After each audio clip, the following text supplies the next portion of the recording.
que trata de los temas que están detrás del diseño, cómo surgen las ideas, cómo llegamos a ellas y cómo es su arquitectura. Todo esto a continuación. Quien les habla, Moisés Ágreda, y quien me acompaña, César Figueroa. Estamos en el episodio 19 y hoy comparte con nosotros la arquitecto Melissa Parra, docente de nuestra FAU UCB UDE, en la cual fue coordinadora, una mujer trabajadora y creativa, la persona que estará detrás del nuevo curso Arquitectura para Niños, que eso vamos a hablar ahorita también en este programa, y también vamos a hablar de la percepción en la arquitectura y cómo sería enseñar arquitectura a los más pequeños de nuestra sociedad. Melissa Parra es arquitecta venezolana, egresada de la Universidad Central de Venezuela, diplomada en Educación Universitaria de la UPEL, maestrante en la Maestría de Diseño Arquitectónico de la Facultad de Arquitectura y Urbanismo de la UCB. En el año 2006 funda M+ Arquitectos, oficina de diseño arquitectónico, supervisión y ejecución de obras. Desde el año 2003 participa como profesora en la unidad docente extramuros de la UCB, de manera permanente en el área de diseño, pudiendo combinar con otras áreas como tecnología y construcción, métodos y servicio comunitario. En el año 2011 aprueba el concurso de oposición en el área de diseño arquitectónico. Hasta la fecha es profesor e investigador. Fue coordinadora general de la unidad docente extramuros de la FAU UCB desde el 2013 al 2017. Es profesora invitada al Decanato de Artes de la Universidad Central Occidental Lisandro Alvarado desde el año 2015. Participa en distintas comisiones de orden académico, administrativo en la universidad. Ha participado en congresos nacionales, internacionales, en calidad de coordinadora del comité académico, ponente y árbitro desde el 2009, desde su ciudad natal, Barquisimeto, y Caracas hasta España, Brasil, Colombia, Chile y Alemania. Participante en la 18ª Bienal de Arquitectura y Territorio 2012 en Santiago de Chile. Jurado evaluador en diversos concursos de estudiantes y profesionales a nivel nacional. Participa de manera activa en distintos grupos de trabajo. Fue secretaria general de la Asociación Iberoamericana de Infraestructura Deportiva y Recreativa, capítulo Venezuela, desde el 2010 hasta la fecha. Es miembro de la Asociación Iberoamericana de Infraestructura Deportiva y Recreativa en España desde el 2011 hasta la fecha. Y es miembro del Grupo de Trabajo para Latinoamérica IASLIM de Estocolmo, desde el 2011 hasta la fecha. Es miembro directivo de la International Association for Sports and Leisure Facilities, IACS, como directora para el área de Latinoamérica y el Caribe, desde el 2011 al 2015.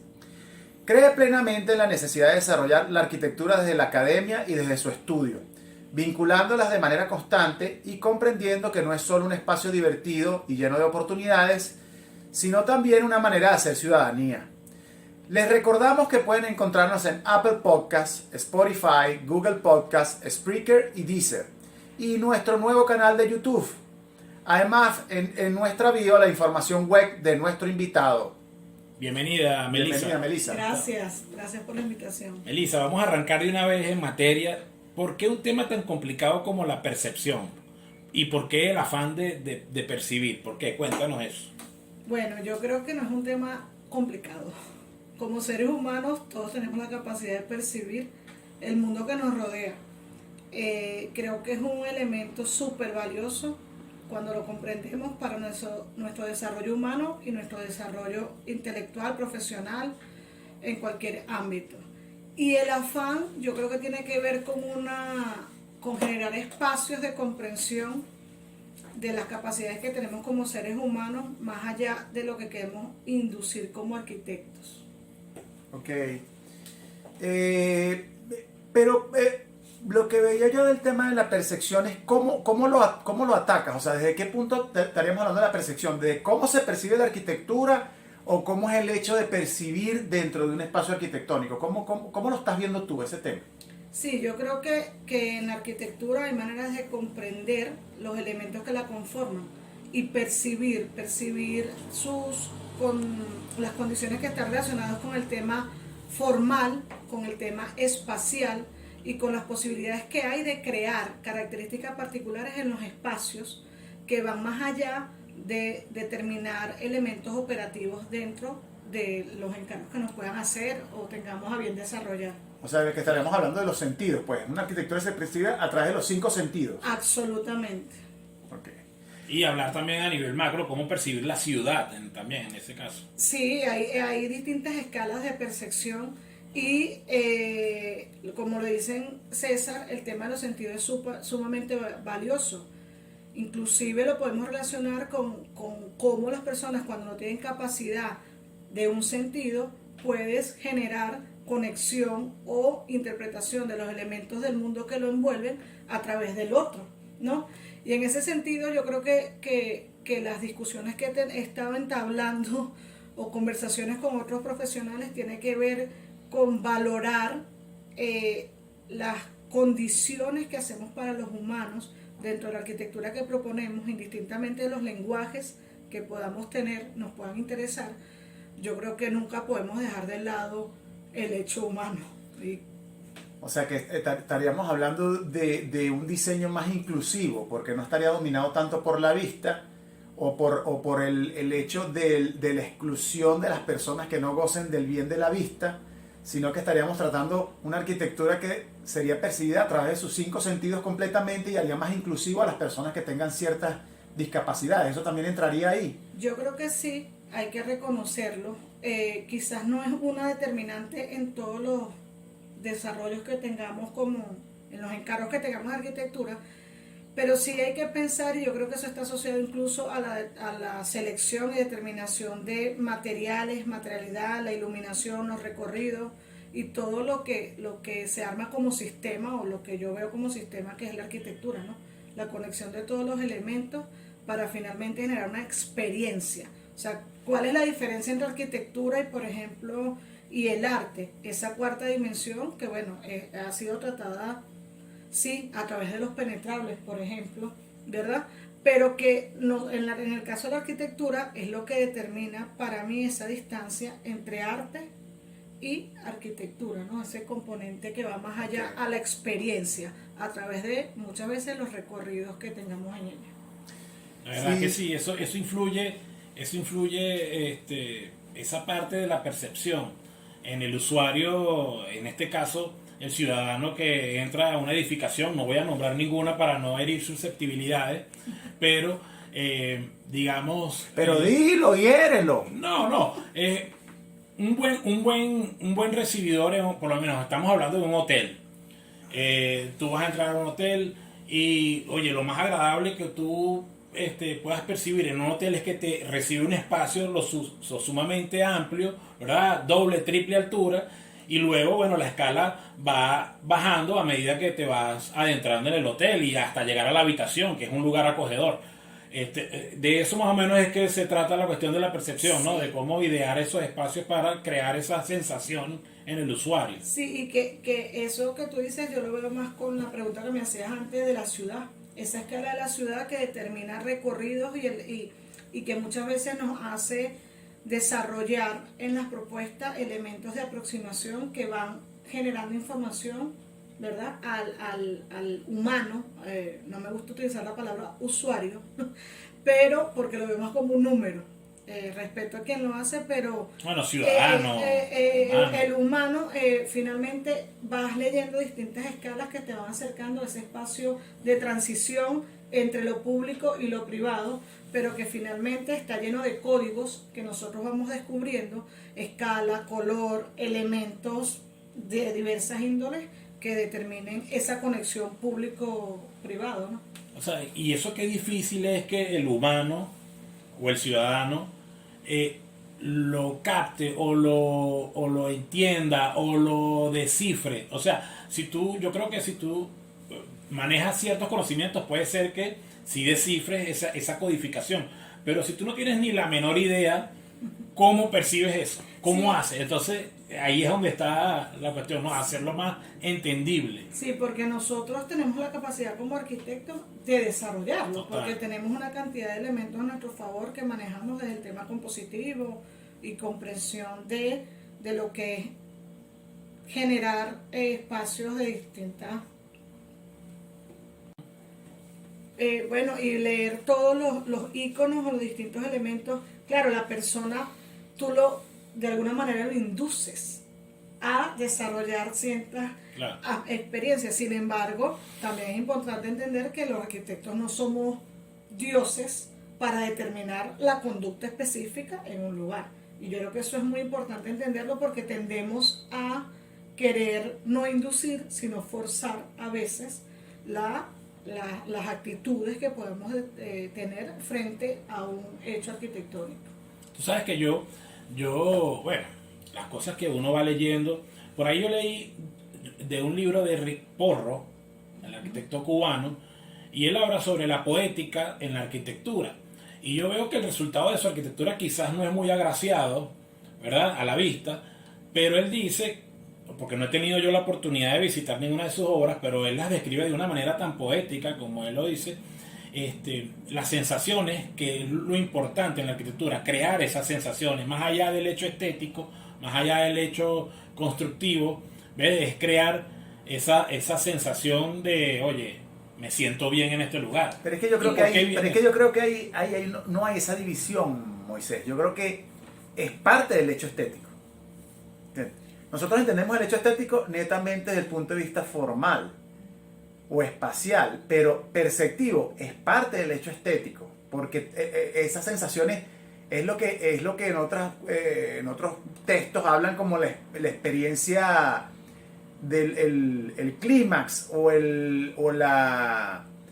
sea, otro tipo de sensaciones van ligados al hecho estético, no pueden ser separados. Claro, pero entonces en la parte que estabas hablando anteriormente del discapacitado visual, que no, el ciego no puede ver, ¿cómo percibe?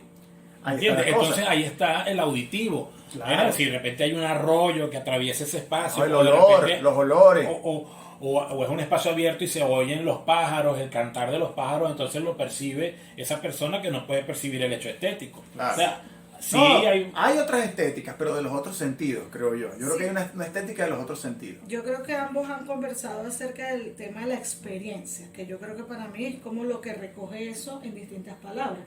La poética o llamada en otros términos, por ejemplo, y no solo al momento de definir un espacio. Por ejemplo, Aravena, en el libro Los Hechos de la Arquitectura, habla de los elementos intangibles. Y yo sí creo, comparto la visión que él tiene en relación a leer qué hay detrás de ese lugar, cuáles son las dinámicas, cuál es la memoria, si se quiere, colectiva, o sea, qué hay detrás, más allá de los elementos físicos, geográficos que pueden estar, para poder leer y a partir de allí proponer, ¿ok? Eso por un lado. O por ejemplo el caso de Libeskind en el Museo del Holocausto, que su intención es que no te sientas placentero. Tu intención es desequilibrarte y lograr generar angustia, porque él de alguna manera hace una conmemoración a un hecho histórico. Entonces, correcto. En ambos casos, no solo en el momento de proyectar, sino yo creo que también es importante en el momento de leer el lugar, cómo actuar, porque finalmente la ciudad es una suma de todos estos elementos, aunque a veces de alguna manera nos induzcan a ver el pedacito de parcela donde nos encargan el trabajo. Claro. Mira, Melissa, tú tienes una anécdota en la universidad cuando estabas haciendo tu maestría, en las correcciones, nos decías que muchas personas te decían que no sabían cómo corregirte, cuando hablabas de la percepción. ¿Qué opinas de eso? Bueno, yo creo que ahí tuve espacio para leer dos cosas. Uno, conté con varias personas, las cuales respeto, profesores de la facultad, quienes sí compartían conmigo esa visión de la cuarta dimensión y que de alguna manera me acompañaron en el desarrollo de los ejercicios, ¿no?, que escogíamos para trabajar. Sin embargo, también había momentos de tensión desde la formulación de un título donde tuvimos que cambiar el título de un trabajo para evitar discusiones de aproximadamente 40 a 45 minutos porque estaba la palabra percepción. Y o en alguna oportunidad, un profesor, que no voy a mencionar su nombre por respeto, en el momento, César, dale, menciona. Pero dale en mandarria. el momento que En este programa es ilícito el mandarriazo. En el momento que conformo el borrador del trabajo de grado, luego de leer, me dice, mire, de verdad yo respeto y valoro todo esto, pero no tenemos las condiciones en la maestría para evaluar el trabajo. ¿Qué opino? Me dio sumamente tristeza el comprender que estaba metida en un espacio académico en donde ve una limitante gigante en el momento de una maestría que se supone tú indagas de un tema que te interesa porque es un estudio de cuarto nivel y hay un bloqueo que está asociado a eso. De hecho, esa fue como la experiencia de cierre en relación a ese tema, porque hubo una anterior en donde desarrolló un ejercicio en el Parque del Este que tenía que ver también con los recorridos a partir de los libros de Gordon Cooler, por ejemplo, y desarrollé todo un ejercicio allí y resulta ser que se sorprendieron cuando llegué con un instrumento genial que descubrí a partir de las clases con Gustavo Sánchez en la universidad en pregrado, que es el contenedor como un recurso para poder visualizar el espacio que aún no hemos materializado, ¿no? Y poder generar como situaciones particulares en él. Llegué con maquetas a esa entrega, fui la única persona que llegó con maquetas a la entrega de maestría, no era común, no era requisito, y ellos no sabían qué eran esas cajitas. Las veían como unas simples Las veían unas cajas y no entendían. Cuando pudieron interactuar con ellas, su manera de ver el ejercicio y el planteamiento cambió completamente, pero la entrada, como tenía que ver con el título, si mal no recuerdo, se llamaba Habitar el Arte, fue motivo de discusión de aproximadamente unos 35 minutos. Mira, pero eso yo creo que será porque es como un tema tabú hablar de la percepción en la universidad. O sea, por aquello de la subjetividad y, ¿sabes? El tema de lo científico. ¿Qué crees tú que influyó ahí en esa actitud? Pasa lo metafísico, lo que yo creo, lo que yo siento. ¿Crees que va en ese tema de lo metafísico, de que no es científicamente medible, aunque sí es científicamente medible, pero ahí me recuerdo mucho de una profesora del pedagógico que nos decía, sí, midamos el amor, te quiero 45%. O sea, ¿será por ese tema, Melissa? Yo lo veo honestamente como un tema reduccionista de la arquitectura. Y no sé qué tan feo va a sonar, pero también me gusta eso de reduccionista para decir obtuso de la arquitectura. Y de ignorancia. Yo creo que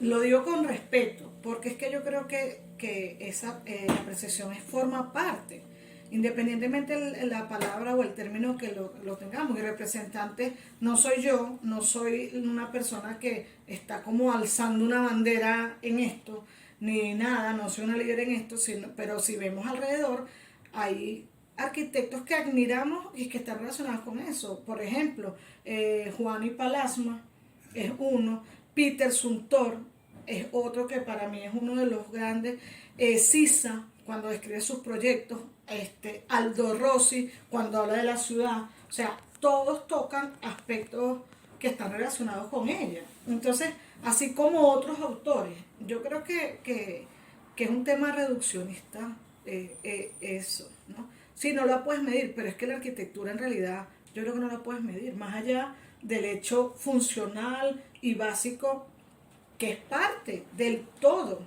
del hecho arquitectónico. Pero verlo como solo eso, la resultante, yo creo que es verlo como desde la perspectiva de un ingeniero civil, que necesita que opere, que funcione operativamente hablando y que se tenga los elementos de soportes adecuados y que entre en normas.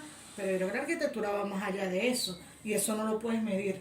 Sí, correcto. Sí, eso me recuerda mucho de lo que estaba viendo ahorita. Nosotros como realizadores de este podcast nos hemos convertido también en consumidores de podcast. Y uno que sigo yo muy bueno, que tiene varios grupos, que es el del BBVA, hablaba entrevistaban de Aprendemos Juntos, se llama, se los recomiendo. Excelente. Y hablaba una muchacha que se llama Julieta Canales, le explicaba, una científico historiadora, o sea, ella hacía historia de los científicos, y ella planteaba en un momento que había que unir la ciencia y el humanismo. Los filósofos debían estudiar ciencia y los científicos ver la historia de manera humanística, porque el tema es que es una visión sesgada si te quedas en un solo plano del conocimiento. Y creo que la arquitectura, ese es el gran problema que tiene a la hora de investigar, a la hora de hacer teoría o crítica o hacer trabajos de investigación de manera rígida, rigurosa. Le cuesta mucho porque se mete a los dos planos. Se mete a los dos planos y no pide permiso. Entonces creo que esa es una de las cosas que es interesante. Ahora, profundizando un poco más en el tema, ¿cómo exploras el tema de la percepción y cómo lo desarrollas tanto en el plano académico como en el laboral? ¿Cómo te metes en ese tema con tus estudiantes y con tu ejercicio profesional, Melissa?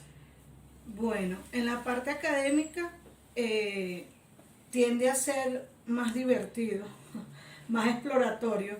El trabajo de la percepción generalmente lo conecto, por un lado, con el valor de escritos, no solo asociados con la percepción, sino con un tema, si se quiere, de revisión de cada uno de los elementos fundamentales para distintos arquitectos, autores, que tiene una manera de ver el ejercicio particular. En eso, cuando tú lees eso entre líneas, estás describiendo un tema de percepción de la arquitectura. Por otro lado, hay unos ejercicios que son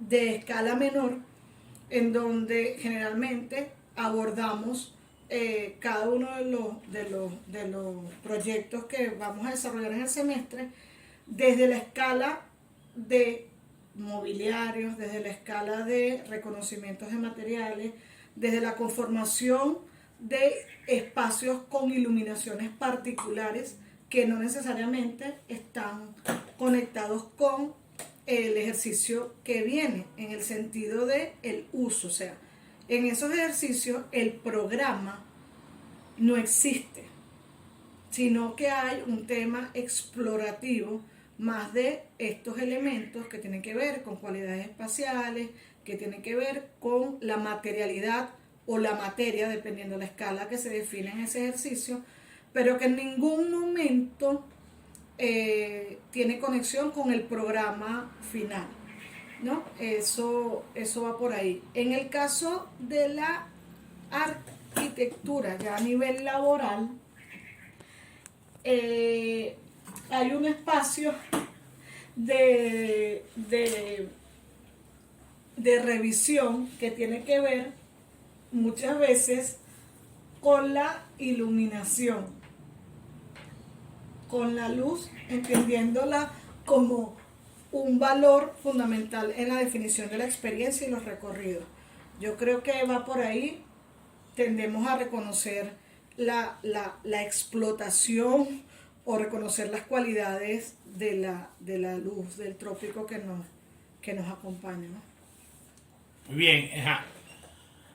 Ahora, bueno, que estamos entrando ya en calor en el tema de la percepción, ¿de qué nos sirve desarrollar este tema? ¿De qué nos sirve? ¿Para qué nos sirve este desarrollo, este tema de la percepción, Melissa? Sí, porque si es un tema que denota cierta ignorancia en lo académico o en lo profesional, sería importante saber por qué necesitamos desarrollarlo sin miedo a esa subjetividad del percibir, aunque también tiene su parte objetiva científica. Yo creo que tiene que ver con un tema de sensibilización, de quitarle un poco la carga a esa parte científica y técnica de la arquitectura, que es sumamente importante y valiosa, pero que definitivamente sin esa parte subjetiva no sería arquitectura. Yo creo que valorarla y reconocerla nos hace establecer discusiones, no solo con nuestros estudiantes, sino entre nosotros, ¿no? Que van más allá de la lectura del proyecto vaciada en representación bidimensional o tridimensional per se. Me explico.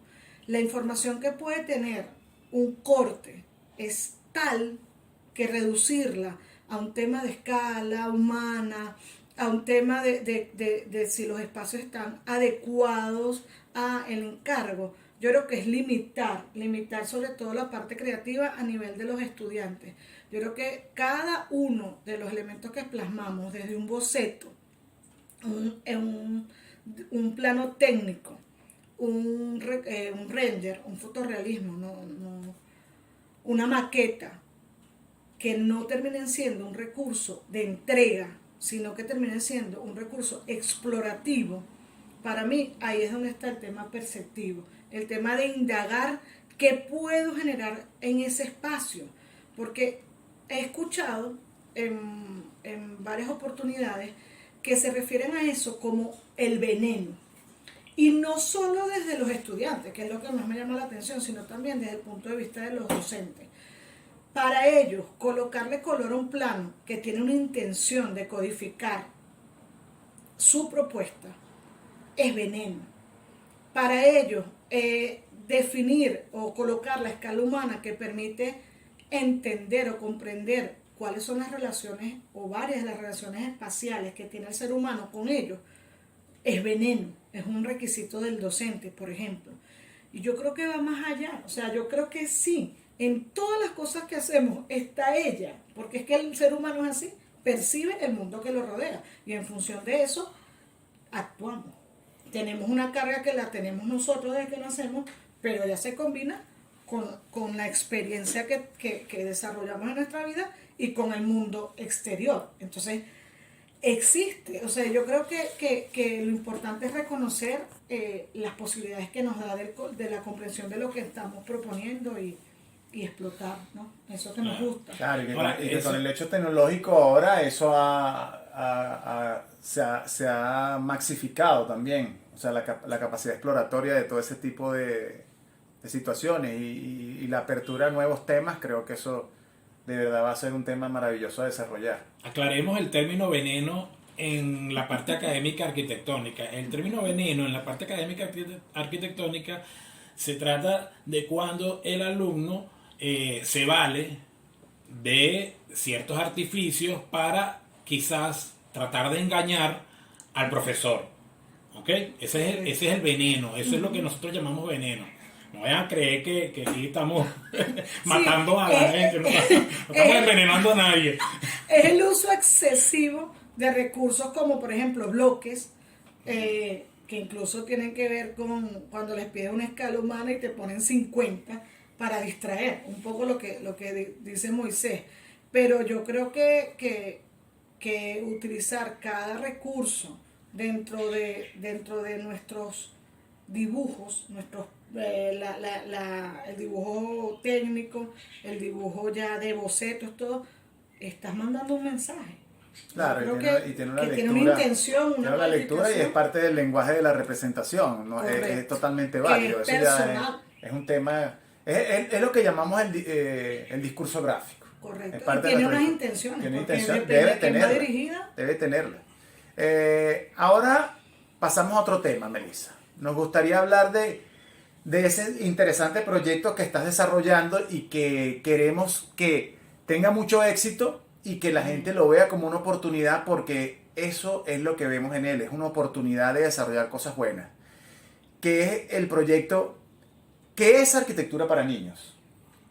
Yo creo que este proyecto que están haciendo tiene como un mes de maduración, está muy reciente, pero que el interés tiene parte de varios elementos fundamentales, ¿no? Por un lado, lo que está pasando a nivel mundial y la relación que tiene con los chamos. Es una población que a mi manera de ver está desatendida en muchos aspectos, ¿verdad? Y que para mí esa población es la que debe estar más atendida en estos momentos, considerando que es una población que tiene mayor tiempo para desarrollar el futuro. Para mí es un espacio como de esperanza, ¿sabes? Porque es interactuar con ellos, valorarlos. Yo creo que tanto ellos como el otro día decía, bueno, los que tienen la posibilidad de aprender cosas, bueno, tienes la posibilidad de captar esa información, pero los que no tienen las posibilidades de hacerlo también son valiosos y suman a la hora de reconfigurar esta sociedad, ¿no? La sociedad que tenemos actualmente. Yo no la definiría como arquitectura para niños per se, o sea, no lo vería, en ningún momento el curso tiene la intención de que salgan arquitectos. Un niño que quiera ser arquitecto necesitará entrar a la universidad y licenciarse como arquitecto. Por supuesto. Sin embargo, es un espacio en donde el niño se hace consciente de su entorno, el entorno social, y estar consciente de distintos niveles de lectura de la ciudad.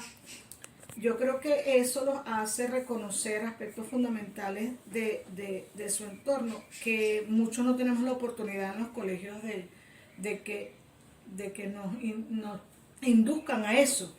Yo creo que es un espacio para sí comprender el valor de la arquitectura, pero también para saber que son parte de la ciudad, saber que tienen responsabilidades, que tienen derechos, que tienen maneras de leerlo y que sobre todas las cosas tienen conciencia de ello. Es un espacio que intento hacerlo sumamente divertido. Para mí es una oportunidad de formar a otra escala, ya no el tema de la escala universitaria, que fue para lo que me preparé, sino con los chamos, que me parecen que son sumamente nobles y que están ávidos de actividades que complementen la carga que están teniendo actualmente con esta educación online que se están desarrollando, por lo menos en nuestra ciudad. Sí, yo ahí veía, hay un arquitecto inglés de los que fueron promotores del high-tech que tenía esa frase: si la arquitectura no la enseñas cuando niño, ya todo está perdido. O sea, y yo lo veo como una oportunidad muy interesante de inclusive meter el tema estético desde lo infantil, porque yo siento que nosotros tenemos un miedo muy grande a hablar de belleza, a hablar de estética, a hablar de la ciudad. Son como cosas tabú. Nosotros siempre aquí, la arquitectura es lo que siempre queda de las culturas, como el caracol deja la baba. La arquitectura es lo que queda de lo que fue construido. Y nosotros tenemos un miedo parece que no quisiéramos dejar rastro. Entonces yo creo que es muy importante, si se ve desde el punto de vista infantil, que entiendan lo importante de ese rastro que queda de la cultura, de nosotros. Sí, de hecho hay un componente en el curso que es el componente histórico, por supuesto dosificado a la escala del chamo, pero les va a dar mayor comprensión de un poco la historia, ¿no? Que también es una cosa que está subvalorada desde el punto de vista de la enseñanza y que es parte de eso. Yo que tengo tres niños, ya yo les hablé sobre esto, Melissa. Ya yo les dije, mira, hay un taller y de veras que la respuesta fue algo que me extrañó, porque el que yo pensaba que iba a decir que sí de una vez, no me dijo nada, y los otros dos me dijeron sí, yo quiero. O sea, una cosa muy rara ahí, pero los tres van a estar, porque yo he hablado con ellos sobre arquitectura, pero no es lo mismo que lo oigan de una pedagoga, de una profesional, a oírlo de un padre, ¿no? Siempre el padre es como la imagen, sí, es mi papá, pero no es la persona más idónea para explicar este tema. Y me parece que esta parte de la percepción y de cómo hacerlos a ellos entender que forman parte de la ciudad y que se deben a ella también, me parece genial. Sí. Cuenta con esos tres muchachos ahí, son tremendos. Vas a tener ahí un asistente, alguien. Yo puedo, me puedo ofrecer para ayudarte ahí en asistencia. Sí. Muy bien. Sí, fíjate, para tener un orden. Algo que se me olvidaba era que realmente, o sea, es una cosa que quizás en Barquisimeto no se ha desarrollado aún, pero a nivel internacional, a nivel mundial, hay experiencias no solo como cursos particulares en algunas instituciones universitarias, sino también a nivel comunitario. Hay distintas experiencias del trabajo de arquitectura para niños y que tiene como distintas escalas, pero siempre reconociendo el potencial de los chamos, ¿no? Y lo otro es que también hay niveles distintos. Estamos comenzando, la idea es comenzar con el nivel 1, ¿verdad? Que es ese tema de hacerte consciente, pero la carga compositiva, estética, formal, o sea, que es tan valiosa en nuestra disciplina, forma parte ya de un nivel. Tenemos varios proyectos porque hay personas como Moisés que se han querido sumar desde ya, y yo lo agradezco. Creo yo que estamos todos como identificando a los chamos como elementos valiosísimos dentro de nuestra sociedad, y para ello, bueno, hay proyectos de distintas índoles. Incluso hay un proyecto que tiene que ver con una visión vocacional de los chamos, pero bueno, yo creo que más adelante se irán desarrollando. Y bienvenidos tus 3 chamos, y tranquilos que yo quiero divertirme, así que bienvenidos los 3. Mira, como padre, ¿no? de esos muchachos, y bueno, hablando en representación de todos los padres que van a estar con los niños allí, ¿qué pueden esperar de este curso o de este proyecto los padres? ¿Y qué le dirías para que animen también a inscribir a sus hijos? Vamos a aprovechar este espacio. Yo creo que primero es un espacio de interacción con otros chamos que siempre es valioso. Eso es importantísimo, es una de las cosas que hemos perdido en este casi año de pandemia, que básicamente nos ha generado es aislamiento, ¿no?